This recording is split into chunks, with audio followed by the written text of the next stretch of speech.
తమకు తెలియకుండా తమ చిన్న కుమారుడు శ్రీనివాస్ లోన్ తీసుకుని డబ్బులు కట్టకపోవడంతో ఓ ప్రైవేట్ కంపెనీ వారు ఇంటికి తాళం వేశారని, దీనితో తాము వీధిన పడ్డామని, ఎలా అయినా తమను ఆదుకోవాలని ఓ వృద్ధ దంపతులు పోలీసులను ఆశ్రయించిన సంఘటన వేములవాడలో చోటు చేసుకుంది. వేములవాడ రూరల్ మండలం మల్లారం గ్రామ రాజానగర్కు చెందిన మల్లారం రాజయ్యకు 2 కొడుకులు కాగా చిన్న కుమారుడు శ్రీనివాస్ ఇల్లును తన పీదికి రిజిస్ట్రేషన్ చేసుకున్నాడు. అవసరం నిమిత్తం ఓ ప్రైవేట్ కంపెనీలో ఇల్లును తాకట్టు పెట్టి లోన్ తీసుకొని కొన్ని నెలలు సక్రమంగా చెల్లించాడు. అయితే గత సంవత్సరం కాలంగా లోన్ కట్టకపోవడంతో ఫైనాన్స్ కంపెనీ వారు నోటీస్ జారీ చేశారు. అయినా శ్రీనివాస్ లోన్ డబ్బులు చెల్లించకపోవడంతో కంపెనీ వారు కోర్టుకు వెళ్ళగా కోర్టు ఆదేశాలతో కంపెనీ వారు ఇంటికొచ్చి ఇంట్లో ఉన్న శ్రీనివాస్ తల్లిదండ్రులను బయటకు తరిమేసి సామాగ్రిని బయటపడేసి తాళం వేశారు. 14 లక్షలు కడితేనే ఇంట్లోకి వెళ్తారని ప్రైవేట్ కంపెనీ వారు తెలిపారని, అంత డబ్బు ఎక్కడి నుంచి తేవాలని ఆవేదన వ్యక్తం చేశారు.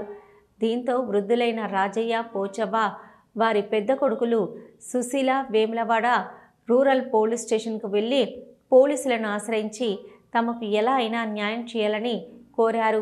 తమ కొడుకు చేసిన పనికి తాము రోడ్డున పడ్డామని, 2 రోజులుగా ఇంటి ముందే ఉంటున్నామని, చలికి తట్టుకోలేకపోతున్నామని బోరున విలిపిస్తున్నారు. అయితే సమస్య కోర్టు పరిధిలో ఉండడంతో తాము ఏమీ చేయలేమని, న్యాయపరంగా సమస్య పరిష్కరించుకోవాలని వారికి సూచించారు. తమకు న్యాయం చేయాలని కోరుతూ వృద్ధ దంపతులు విలపిస్తున్న తీరు స్థానికులను కలిచివేసింది.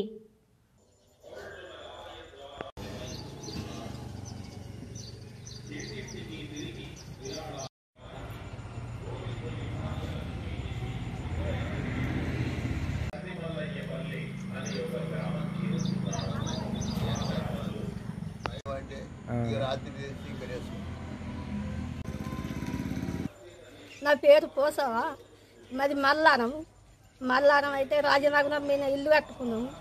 ఇగో నా కొడుకు లోన్ తెచ్చుకున్నాడు ఇల్లు మీద. నాకు 4 ఆపరేషన్లు అయినాయి.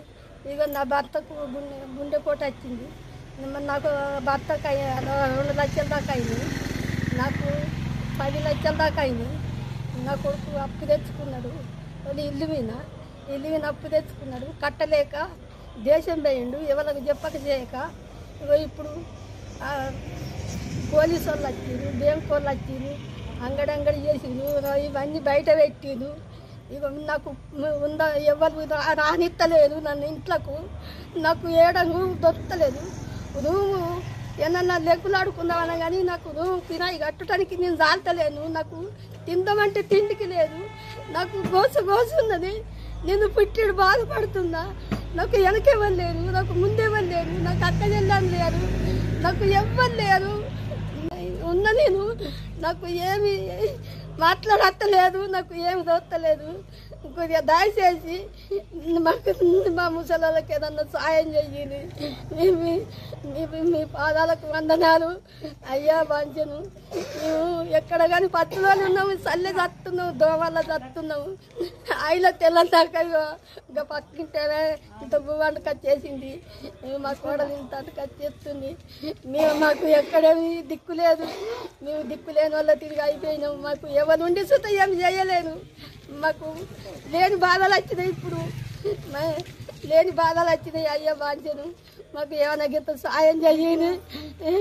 మమ్మల్ని చిత్ర గింతలు పెట్టిను బ్యాంకు వాళ్ళు వచ్చి మమ్మల్ని మెడలు పెట్టి నూకిండ్రు, బయటకు నూకి సామాన్ అంతా బయట పెట్టిండ్రు. ఇగో మేము పిట్టడు చల్లే చస్తున్నాము, దోమల చస్తున్నాము. మాకు ఏదన్నా సాయం చెయ్యని మీకు దయచేస్తున్నా. మీకు స్టేషన్కి పోతే ఏమిడియనో ఏదో ఆడికి పొమ్మన్నాడు. సిరిసలకు పొమ్మంటే సిరిసలకు వచ్చిన అవి మళ్ళీ ఎవడాలకి రమ్మన్నాడు. ఎవడాలకు వచ్చిన కానీ వాళ్ళు మాకు ఏమి న్యాయం చేయలేదు. కోట్ల పడ్డది, మేము ఏం చేయలేము అని అన్నాడు. మా జీతాల మీద మన్ను పడుతుంది మళ్ళా అని వీళ్ళు చెప్పారు, పోలీసు వాళ్ళు చెప్పారు. ఇక మాకు అన్నమే పెట్టుని నేను కొంగు వరుచుకుంటే ఈ కొంగులో ఏమని అయ్యిండ్రి.